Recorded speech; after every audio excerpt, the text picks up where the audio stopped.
Without any further ado, I think we should start with our first talk, which is by me. And I'm just going to switch to the presentation now. So here we see, first slide, perfect projects and super skilled students.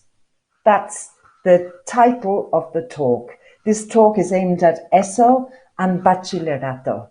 So basically 12 to 18-year-olds. So let's have a look. Let's find out what you think or what you do. We're going to launch a poll now, and the poll is, how often do you do project work with your classes? Is it A, every week, B, once a month, C, once a term, D, once a year, E, I don't do project work, but I'd like to? Now, bear in mind, before you answer, project work, projects can mean different things. We could be talking about mini projects. We could be talking about longer projects over a month, over a week, over a month, over a term, year-long projects, etc. There are different scenarios. But what I would like you to tell me is more or less how often you do project work. And if you like to focus just on mini projects, that's fine, because doing a complete project over a term is actually quite a demanding and challenging type of project to do. So let's see what your answers are. How often do you do project work with your classes? And I can see that it's varying, but it seems like the majority of people, which is around 47, 48%, do it once a term. And then we've got more or less equal at about 22, 23%, once a month. And I don't do project work, but I would like to. Great. And then there's about 7% saying once a year. And finally, the lowest number seems to be every week, which I think we can understand why, because we have a lot to cover in our classes. The curriculum is demanding. We have a lot of material.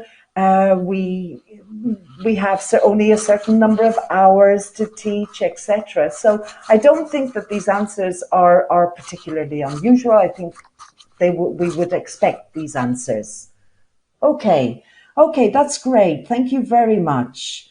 So let's go back to the presentation. Okay, so we do projects perhaps once a term, perhaps once a month, not very regularly, or perhaps we'd like to do them, but we don't feel completely confident. Fine. I think there's something for everybody here in this talk. This talk is really about what makes a perfect project. When I say perfect, okay, nothing in this world is perfect, is it? And we know that, and particularly now. But what would make a good, successful, effective project?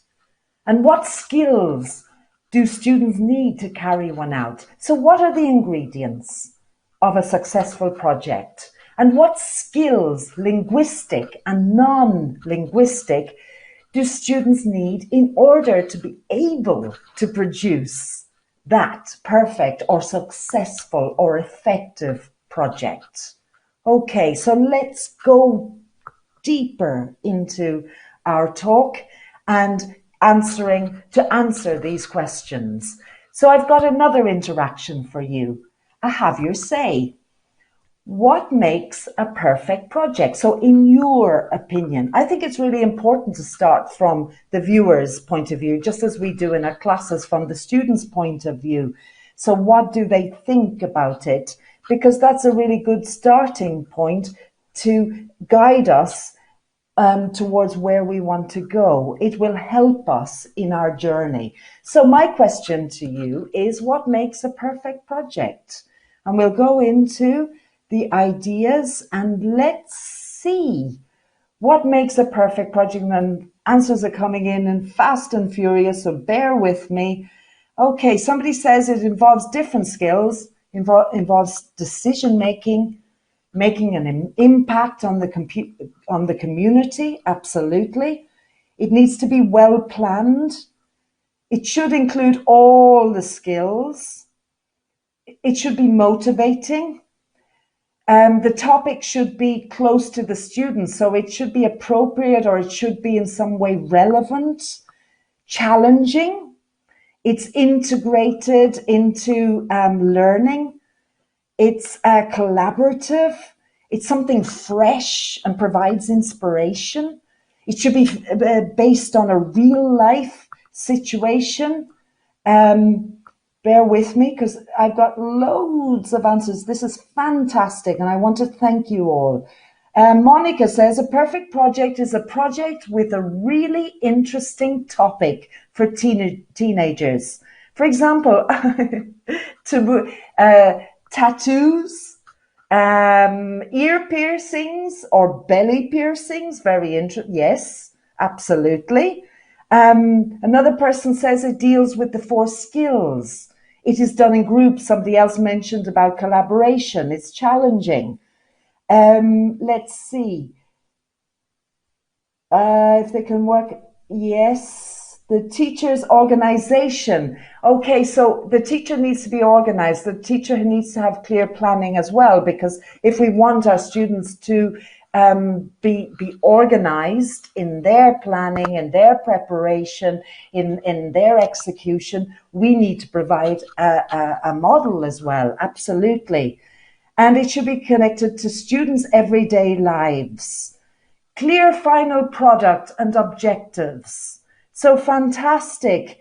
The activities proposed and the time, absolutely. So it needs to be very clearly staged and structured. Okay, I'm not going to go through many more. Thank you very much, everybody. There's a lot of agreement, I think, here. And in fact, these ideas I had come up with as well, based on my experience and materials that I have worked with. And I think they coincide with what you've been saying in the Have Your Say. So my first element for what makes a perfect project, or my first ingredient, is the topic. Absolutely. The topic needs to be engaging. It needs to be relevant. Relevant in what way? Relevant to their lives? But also, let's be honest. These children, these students are in classes, they're doing classes. It also needs to be relevant to what they're studying, to what they're learning. Okay, so there's a connection between what they're doing in class, what they're learning, and then what they are producing or are being asked to produce. It needs to be age appropriate. It needs to be motivating, engaging, all the things you were saying.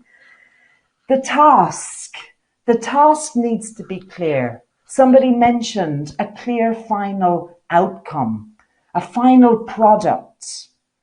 Absolutely. They need to know what is expected of them. So what's the product? What's the final outcome? What are they being asked to do? Are they being asked to produce a presentation like this one in PowerPoint? Are they being asked to produce an infograph?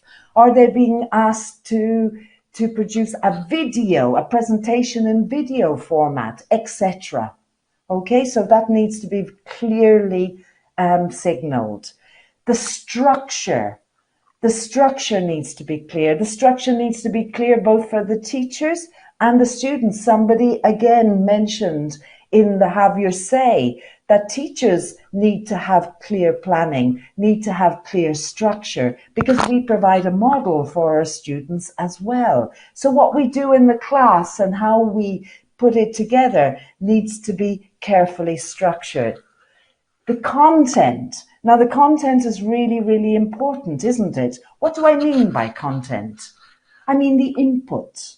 And the input forms part of the preparation for when the students actually do the project. input in different forms, input using different skills. Again, people were talking about skills, okay, different skills, reading skills, writing skills, speaking skills, listening skills, other skills as well, which we will look at. We need to think about the vocabulary, the language input, the grammar input. Do we provide reading input? Do we provide listening input, etc.? And the skills. Now, the skills I've already mentioned, obvious linguistic skills.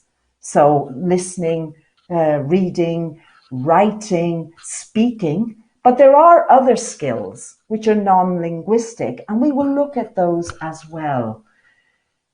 And then the last point, but it's not the least point, evaluation.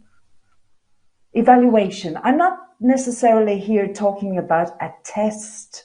I'm talking about how do we evaluate the project? Okay, as teachers, how do we evaluate the project? But also, what element of evaluation can we include that actually involves the students in the process? So we will look at that as well. Okay, the topic, starting with the topic. I think, well, I hope you think as well, that these topics that I put here, I'm not going to fill my screen or my PowerPoint slides with lots of text. I don't think it's a good idea. I think it's better to focus.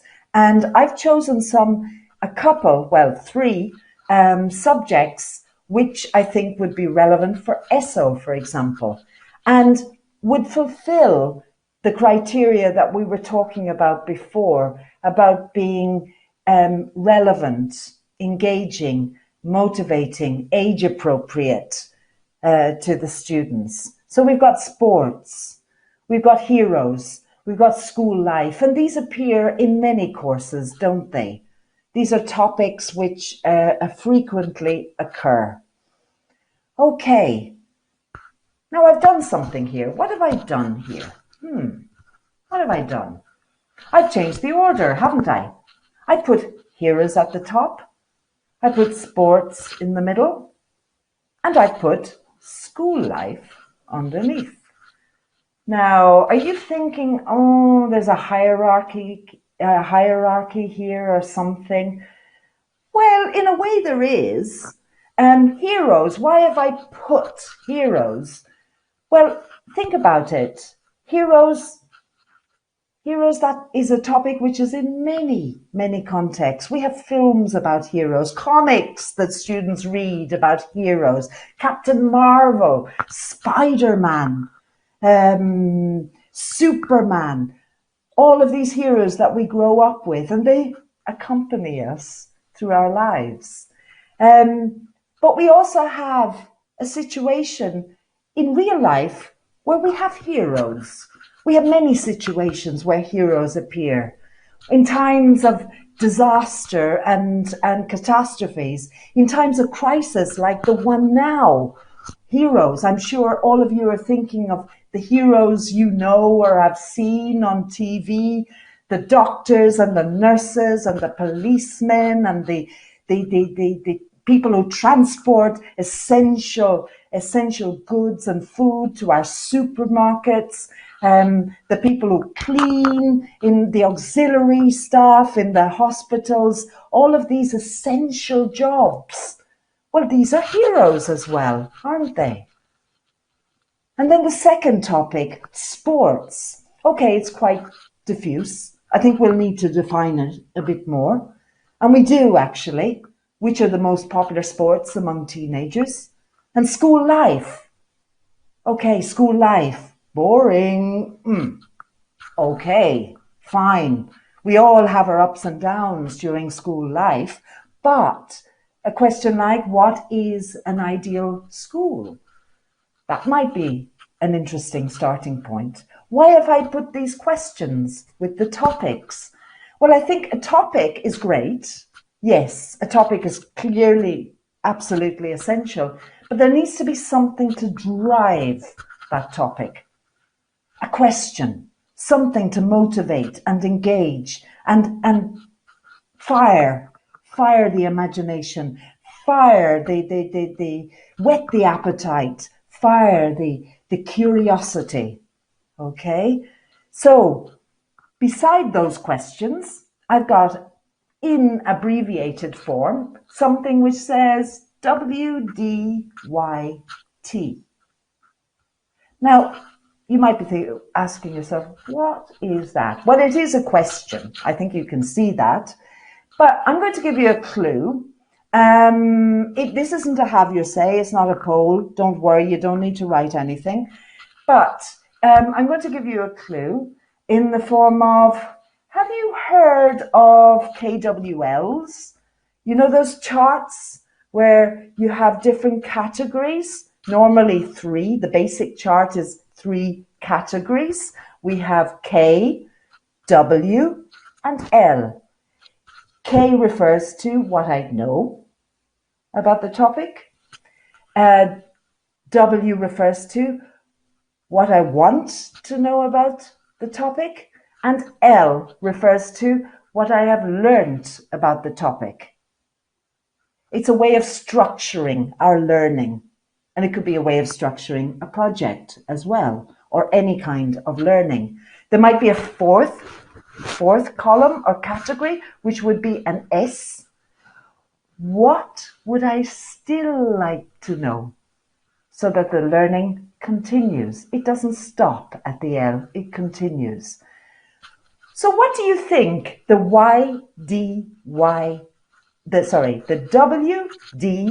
WDYT stands for? Yes, it's what do you think?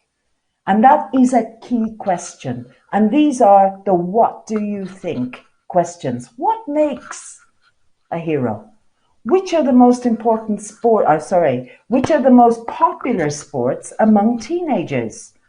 What is an ideal school? So formulating questions that drive the learning, that drive the investigation, that drive the project work are absolutely key. Here we've got an example of a possible ESSO project task.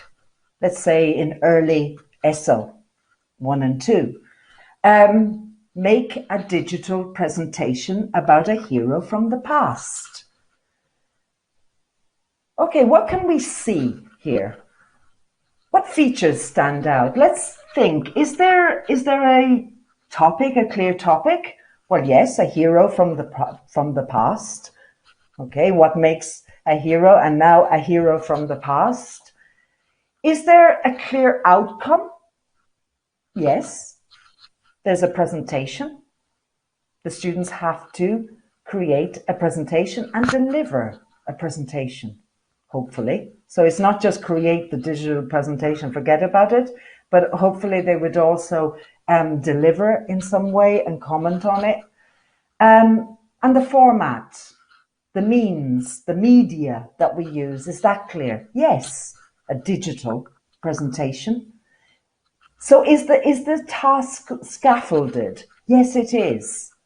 So it's really important that the project task is clearly scaffolded, the topic is highlighted, the outcome, the final project, the final product is clearly highlighted, and the means or the format in which it takes is clearly highlighted as well. Okay. In terms of structure, we talked about structure when we talked about the key ingredients, that list of key ingredients for projects. Planning, and we talked about planning, and somebody did say or mention about planning in the have your say about what makes a perfect project.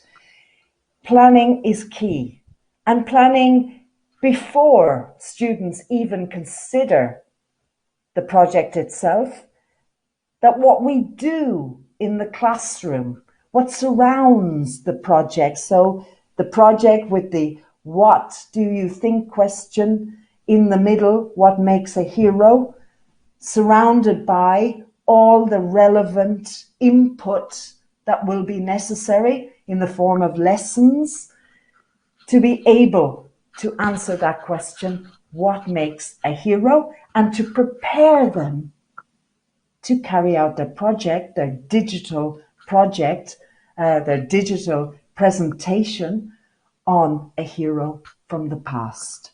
So we can imagine in the center, yes, we have a question, and around that, what we have are lesson inputs. And these inputs could take the form of reading, listening, working on all the different skills, speaking, writing, etc., language work, vocabulary input, grammar input, etc.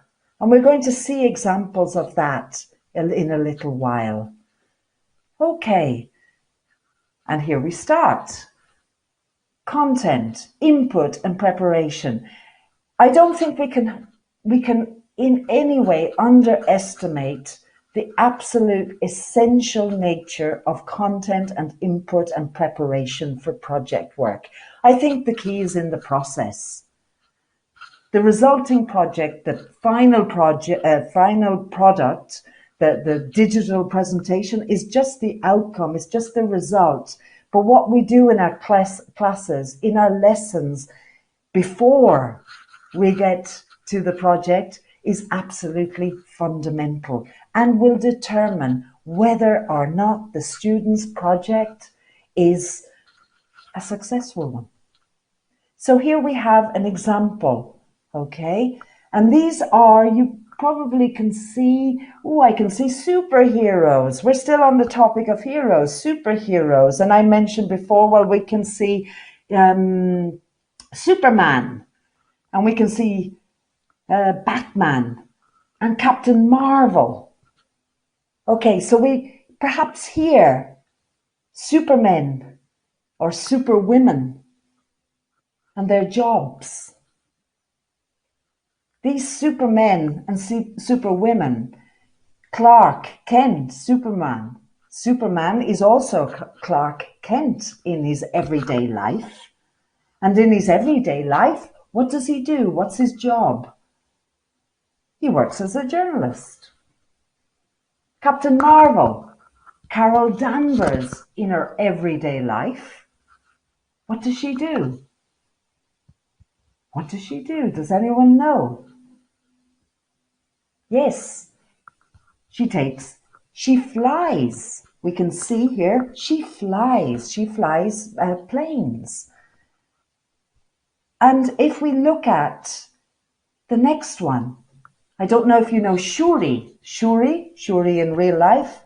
She actually works in a laboratory,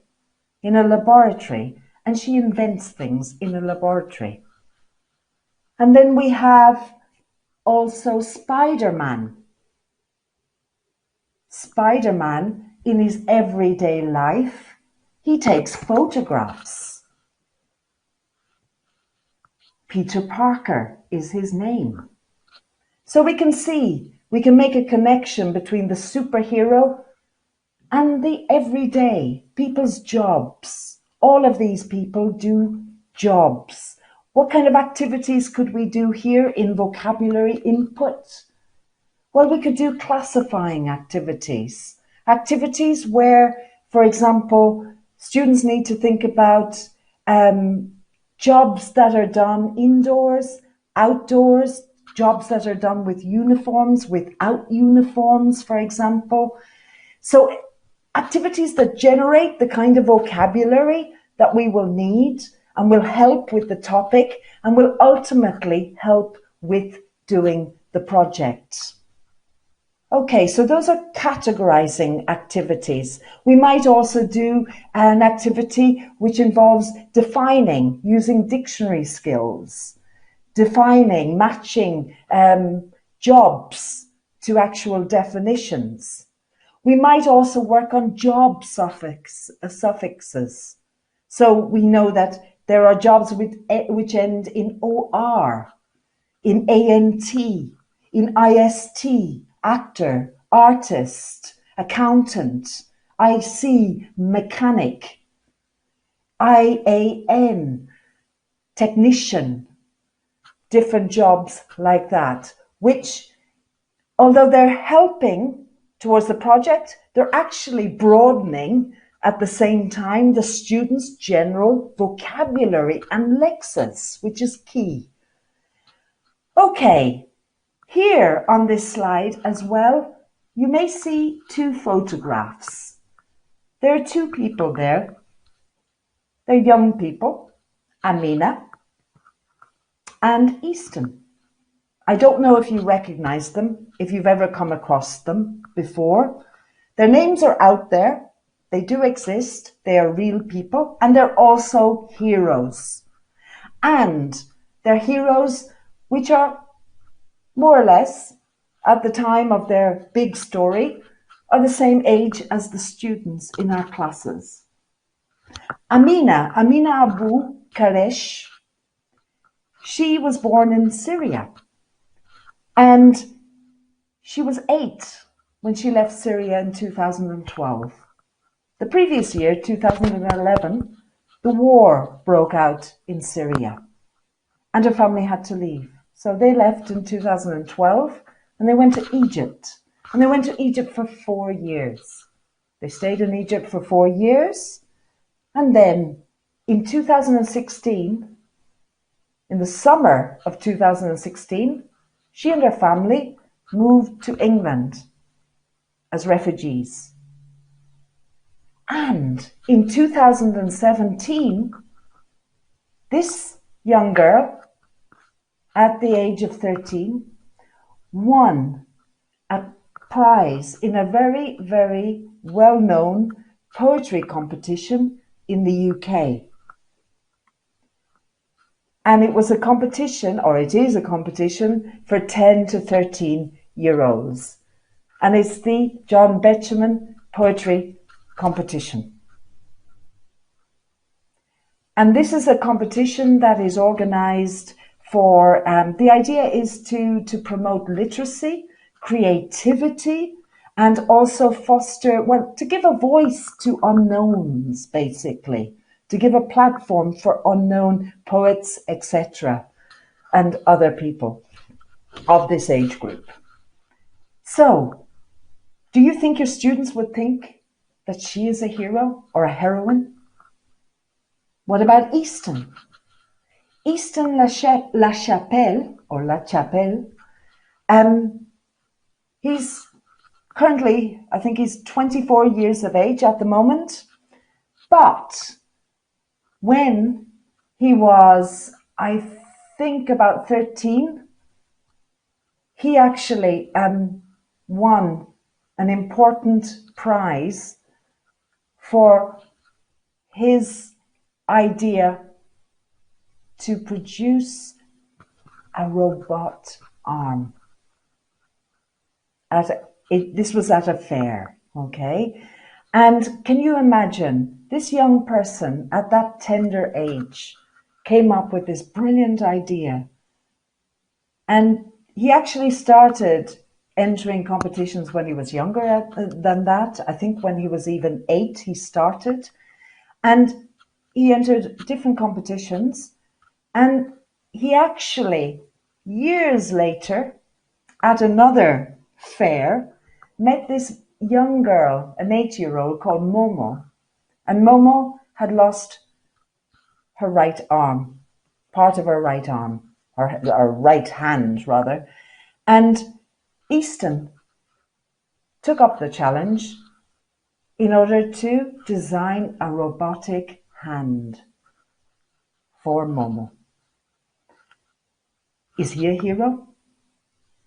Could students identify with him? I think so. He's currently working as a NASA mechanical engineer. I think an amazing inspiration. So we have lots of input here. These could be podcasts, these could be listening, so we listen to their story. Or we could get the students also to look up online, because these are real life stories and the information is there as well. So there are different formats that it could take. More content, input, and preparation. Another example, this time a reading. A reading about, do you remember, when was it? Oh, it was 2017. Hurricane Harvey. You know, I don't know about you, but I have difficulty remembering the names of all the hurricanes. There have been so many, and there have been so many names. But this is Hurricane Harvey, and this happened in 2017 in the US. And this story here is about teenagers who came to the rescue and about what they did. And it's their story. So again, it's age appropriate, it's relevant, it's engaging, it's something that will capture their attention. And what can we do with this reading? Perhaps we can work, obviously, there's reading comprehension. We want to check that they understand the content, the ideas, understand the reading. Perhaps beforehand, we want to find out what they know about it. So what do you know about Hurricane Harvey? Maybe you get them to do a web quest, or you would get them to look up online, find out more information, or just test what they already know, do some vocabulary work beforehand, and then set them reading comprehension type questions. Following on from that, we might look at, and this is an important skill, we talked about skills before, and I would say it's a sub-skill, the sub-skill of inferring meaning from context. And you will see that there are words highlighted there, and those are the words that the students are encouraged to infer the meaning of. Beside our reading text, we also have a picture. And why have I put it there? Well, I think we'll all recognize it, and I think we've all seen, as I said before, in the current situation, we've seen on TV, on the news, we've seen online, the work that staff are doing in hospitals, nurses, doctors, cleaning staff, the people who provide, the people who are in laboratories, the people who are doing investigations, the people who are looking for a vaccine, etc. These are also heroes. And when we go back into the classroom, and okay, I know it won't be this course, but when we go back into the classroom and we want to look back on this situation, there's a perfect opportunity here in terms of project work, a mini project to look at, okay, what makes a hero? We've got examples from now. And when we look back, what would make, who would we identify as being heroes? The doctors, the nurses, the policemen. I think of my comunidad. We have a roster and we put our names and we say to other neighbors that we're available to go and do shopping for people and to help them with different things. So we've got lots of examples, and I think we can't underestimate the appropriacy of this topic for now, the immediate moment, and more short, midterm, and then longer term. Okay, more content, more input and preparation. Here we've got, you'll see Emma Watson. She is an actress. You probably recognize her, and I'm sure your students will recognize her. But she's more than just an actress. She's actually somebody who's done an awful lot of work as a fundraiser. She's an ambassador for the UN.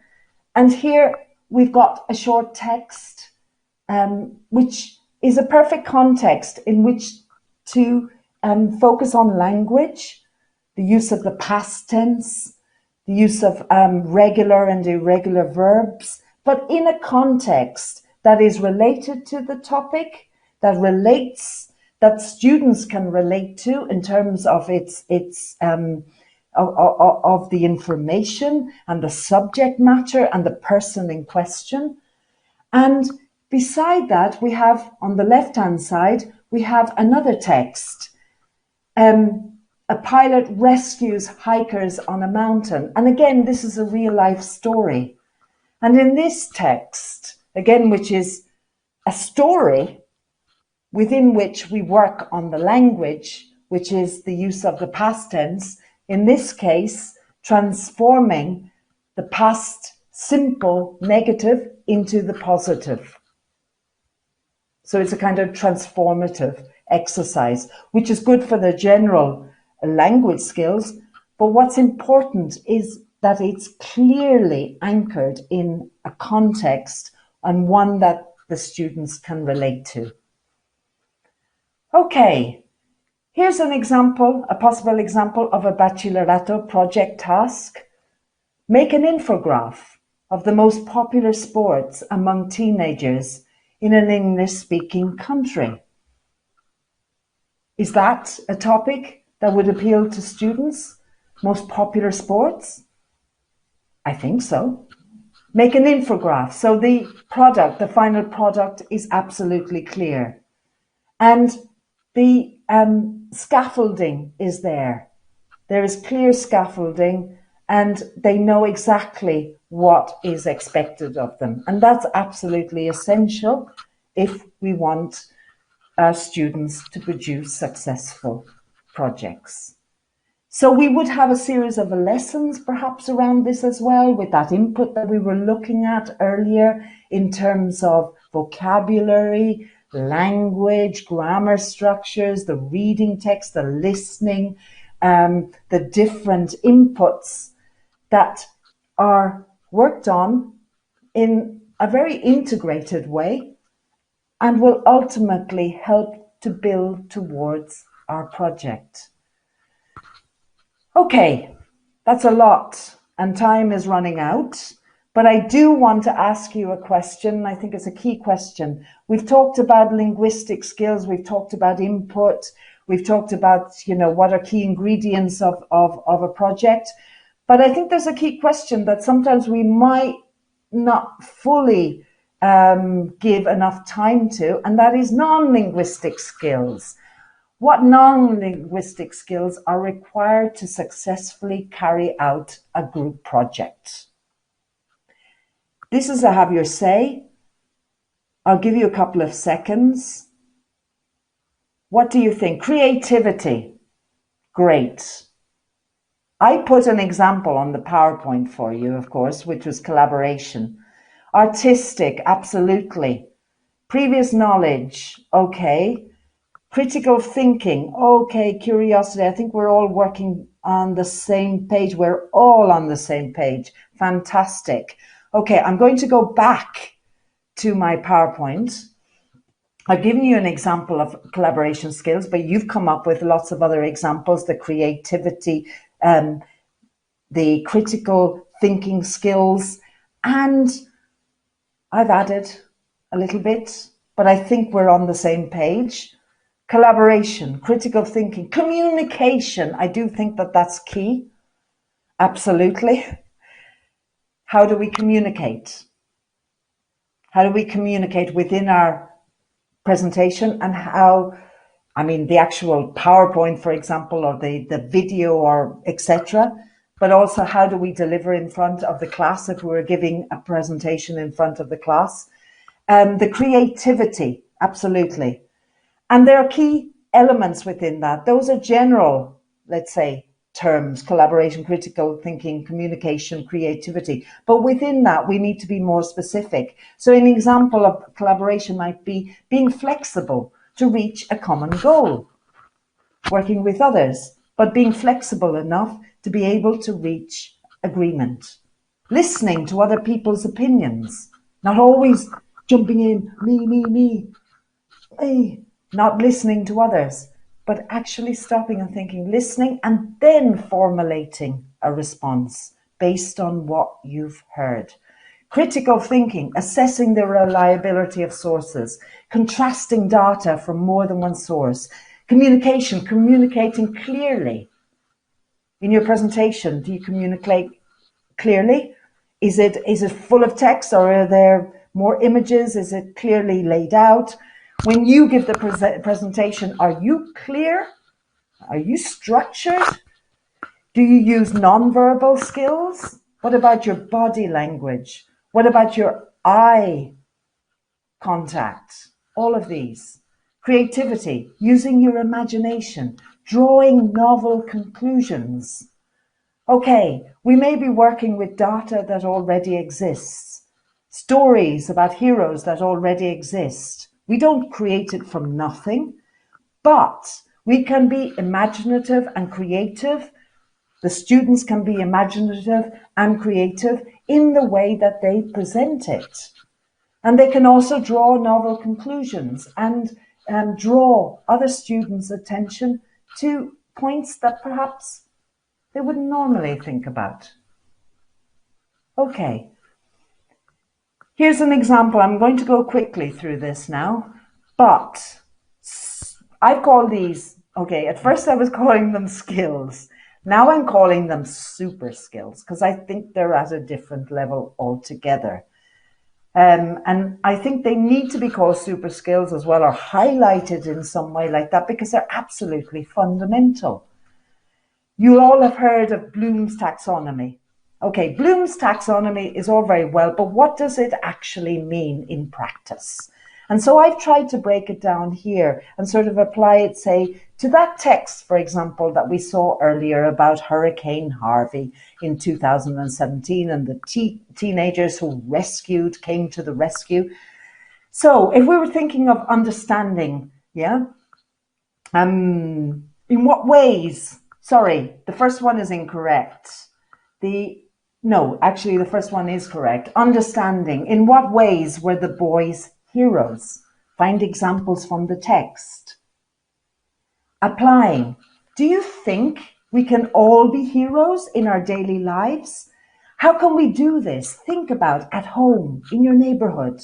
Think about the situation now. At school, in free time activities. And then what other examples of ordinary heroes can you think of? Why do you think they are heroes? So in a way, rather than understanding here, I would say synthesizing and making connections with other examples. Okay, structuring our project. When we actually come to do our project, so we've had all this input, we've had all this work and lessons around helping us to get to this point. It is actually key, isn't it, to structure the actual project itself. And you'll notice here that I've given a lot of time to, I suppose it's preparation again, thinking, planning, prepare, call it what you like, it's preparation, because the groundwork is what determines what will come out at the end. Step 3, create the presentation, and that needs to be carefully scaffolded as well in terms of how the students work in groups, what tasks they have to do, what format those tasks take. Do they involve video? Do they involve reading, etc. in a mini format? Step 4, presenting, sharing. Okay, they need to consider important things before they actually present and share with others. So that's really, really important. And something I think I should have mentioned, and I'm going to mention now, are models for projects, because it's very difficult, I think, to do this without having a model. If we have no model, it is a little bit like operating in the dark.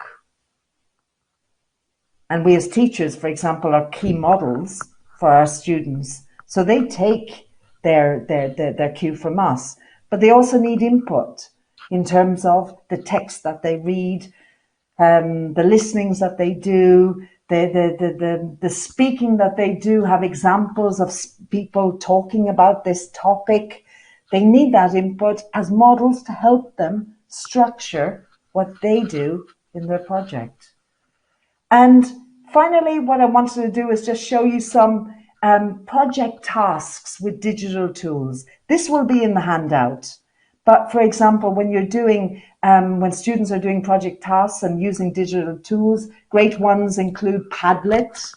It's a collaborative notice. Padlet is it's like a notice board, and you can include text and images. Linoit is similar, collaborative notice board with sticky notes. And Poplet is interactive posters. These will be on the handout. Another one, Time Toast for timelines. I mentioned about the infograph for Bachelor. Here are some examples of useful web links that could be used. Sutori, Time Glider, Time Toast. These will be in the handout. And evaluation, really key. Peer evaluation. As you listen to the presentation, is it clear and interesting? Because if a student or a group of students are doing a presentation in front of others, what are the others doing? Have they got a task? And that's key. So as the others listen to the presentation, is it clear and interesting? And that also helps them to inform their presentations. Listening and watching others is a model, again, for us. Who is the most important hero from the past? Having a question to answer. What is this question? So they will have watched different presentations and they have to decide which was the most important hero from the past in the presentations that they saw. And then a final reflection, the task. How well did you talk? And this would be for the person who's giving or the people who are giving the presentations. How well did you talk about the life of your hero? Can you listen to suggestions from your classmates and make changes? Important skill. What we have to do in real life, when we're working, when we're at university. Language. Do you use language from the unit? Give examples. Being explicit about this will really help towards making that perfect project. And finally, for maybe Bachelor, using a rubric like this that helps you as a teacher to evaluate in terms of language, content, presentation, body language, etc. Okay, so this is just a quick slide to review what we did in general. We looked at the question, what makes a good project? And we looked at all of these key elements. And I think we all agreed about the blue ones, didn't we? That these were important. And we looked at examples of those. And then we also agreed, I think, on the different yellow elements around that, the yellow bubbles, the super skills, the language skills, the relevant language preparation, the clear staging, the digital tools that we've just seen, the use of the what do you think question, etc. Okay, any questions? If you have any questions or if you have any comments, could you send them in now in the send your Q&A, send your question. And I'll give you a couple of seconds to do that. Okay. You're welcome. Thank you very much.